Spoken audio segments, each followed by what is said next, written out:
Hello and welcome back to Scale to Exit with Alejandra Santos. I'm so excited for you to be here today. Today is going to be a solo episode, so you know it's going to be short, punchy, and straight to the point. For that, I really want you to get a piece of paper and a pen because I will be teaching you a cool tool that not only Fortune 500 use, but we use with businesses that we work with, and it's something that you should keep in your toolbox. Okay, so tune in for that. I also, before we dive in, I really want to say thank you for everybody that continues to show up and continues to come back to Scale to Exit. Scale to Exit is the platform where we bring awareness and education for businesses on how to scale for an exit.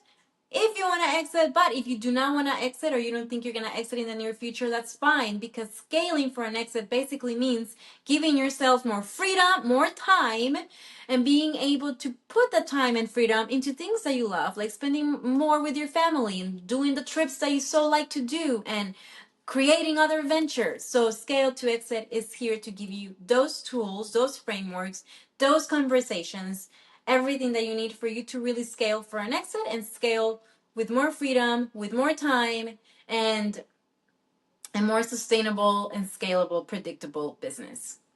So for everybody that does not know me, I'm Alejandra Santos. I am on a mission to bridge a gap between a business and a sellable asset.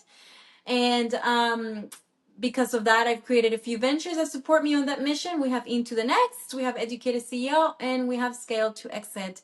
I'm also a pioneer with businesses from building the business all the way to an exit. I've helped businesses along the way from like a very, very early stage to from like setting up infrastructure, fundraising, capital acquisition, all the way to standardizing systems, sales, standardizing everything, all the way to let's get you ready for an exit, package you, get you the buyers, all of the good stuff in order for you to really multiply that return on your hard-earned investment. Okay, so now let's dive in. This is another episode of how to do an exit strategy as a business strategy for everyday decision making. But today we're going to go into strategy itself. So how many times have you guys seen a vision statement hanging on the wall, right, of a corporate company, and no one in the company really understands it and can tell you what it means? If you don't know what your company's vision is, then owners, you have a responsibility to make this vision digestible for your employees to know why are they doing what they're doing. So today we're going to talk about that, right? So like I said, this is business exit, but in everyday decision making. This is something that you do every day. But today we're going to talk about bridging the gap on how to turn your company's vision and mission into an actual game plan. And we're going to use a very cool tool that I like to use. Okay, so the tool that we're going to use is going to be called the Balanced Scorecard. Okay, so for everybody that does not know what the Balanced Scorecard is, so it's one of the most powerful frameworks in strategic management. I actually learned it on my MBA program, and then I started to incorporate it with my clients. And it's not just only for Fortune 500 companies. A lot of people think it's just for big corporations, but not really. Anybody can do this. So I incorporate it with my coaching clients. I incorporate it with my consulting clients, just wherever there is a need. Okay, so let's talk about why do you think that visions cannot be translated into plans that can be communicated to employees? Most of the time is because when a plan is created, it's maybe too complicated or abstract. Second, there is really no alignment between departments and the founder's goals. So that's something that I see, that everybody works on silos. So the founder communicates to one department this and then the other department there, but they're not really working together for the end goal. Because you are not able to communicate the vision clearly into a plan, and a plan that can be executed, employees don't really understand their why, which is really, really important to understand your why. And one of the ones that I see that most business owners struggle with is to really track your progress. set up your KPIs, measure that consistently. Okay, so let's dive into what is the balanced scorecard, because we're going to bring it all together. So now grab your piece of paper, and on the top, make sure that you put in big letters as a title, Balanced Scorecard for my, and then put the name of the company that you have, for my Into the Next. It's my business, so I'm going to go ahead and do it for Into the Next. Okay? All right. Before we dive into developing, I want to give you a little bit of a background on it. This one was developed by Kaplan in 1990, and it basically balances the short-term financial goals with the long-term strategic. So you're going to use 4 perspectives. One of them will be you're going to grab the piece of paper and put it in one corner, the financial, in the left corner. On the right corner, the customer. On the third corner, internal processes. And below that, learning and growth. Okay, so it's like very clear. Financial on the left, customer on the right, internal on the bottom left, and then learning and growth on the right. Okay, so this is what basically makes a company sustainable. So if you think about it, when you have a goal of like hitting certain profit numbers, then like if you're hitting like revenue goals and stuff like that, then you look at it from like a financial perspective. But from this perspective, if the goal is to hit, for example, $10 million in revenue, let's do a smaller goal because I don't know exactly where everybody's business is at right now, but we're gonna increase $1 million in revenue by next year. Let's just put it by next year. Okay, so in order to do this, you're going to go ahead and start with your vision. So if your vision is something like you're going to revolutionize client experience in financial consulting. So your vision is to really revolutionize client experience in financial consulting. Okay, this is for Into the Next. So whatever your vision is. So what is a customer objective according to this vision? Could it be achieve 95% client satisfaction? Could be have a lifetime value of customers of 2 years or 3 years? Could it be lower customer acquisition cost by 1K? I mean, in the customer, what is that objective according to your vision, right? So if your vision is, I want to revolutionize client experience in the financial consulting side, okay? So then how are you going to do that in the customer side? What is the objective? Okay, so now let's look at the financial. What is a few objectives that you can do for financials?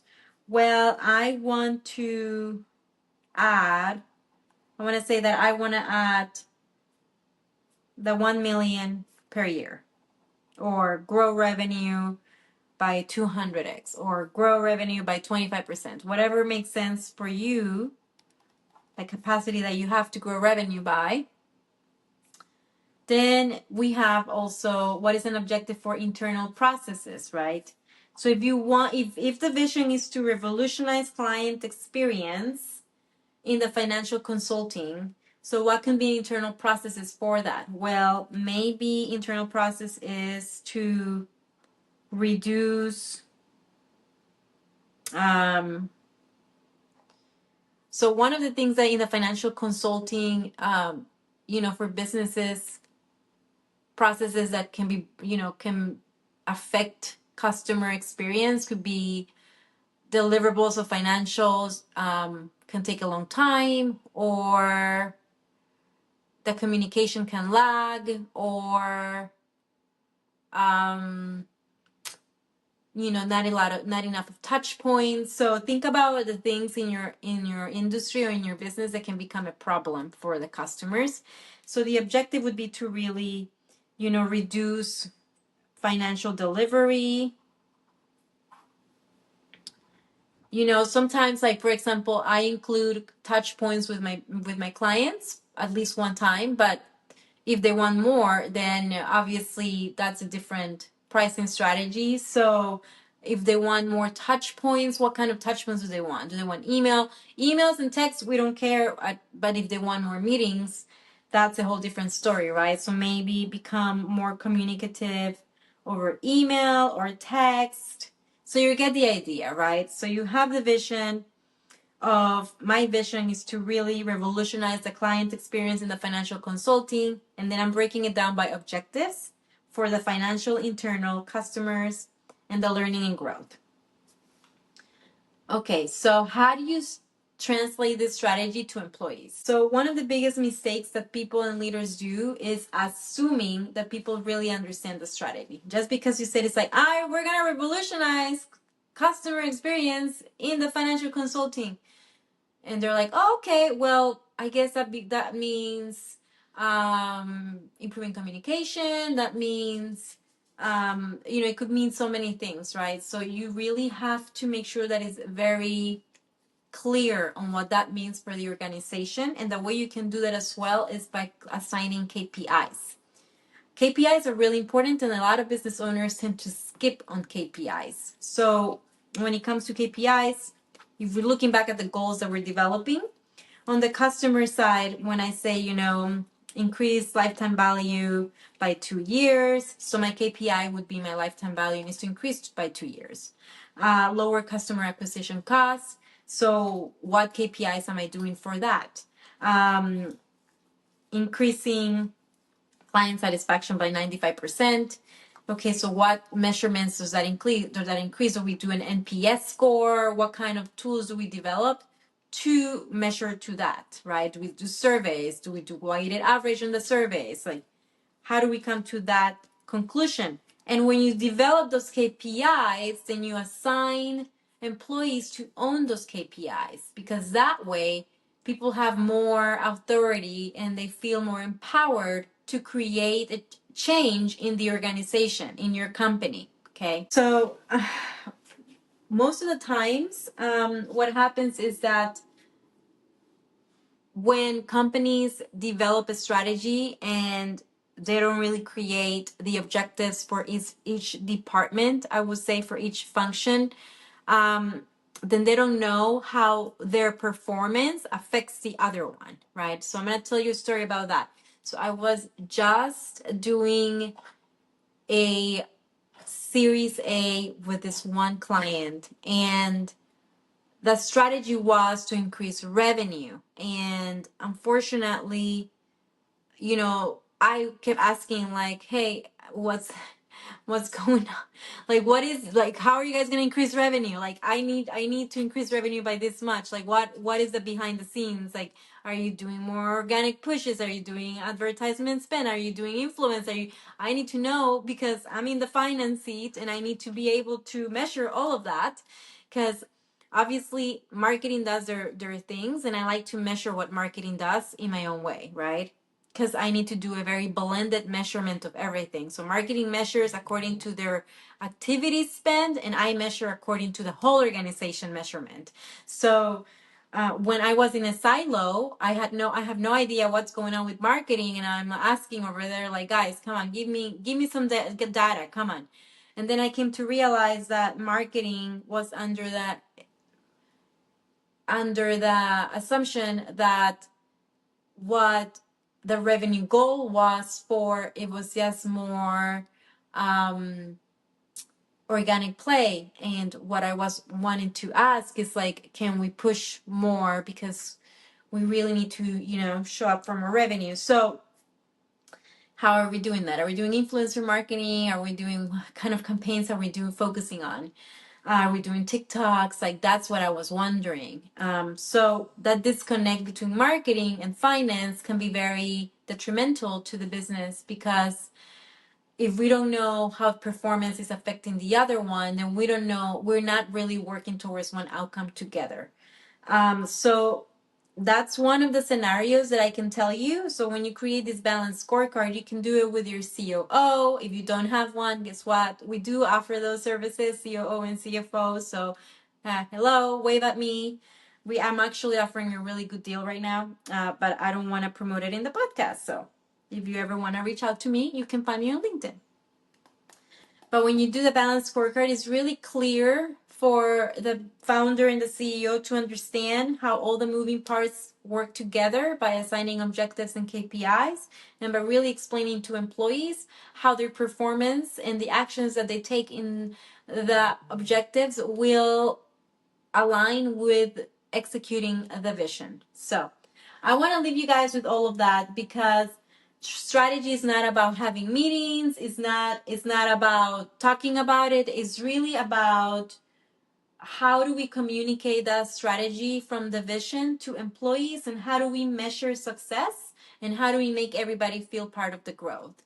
And that this tool that I am teaching you right now is really for anybody that's not only scaling for an exit, it's really for anybody that wants to have more structure in their business, for them to have more control, and again, what did I say, to have more freedom, to be able to spend the time with the loved ones and have the business that they so desire. So I will leave it like that. And thank you so much again for tuning in. Like I told you, I promised you it was going to be short and sweet. And next week I'm going to have a guest. And please send me a note, a message on LinkedIn.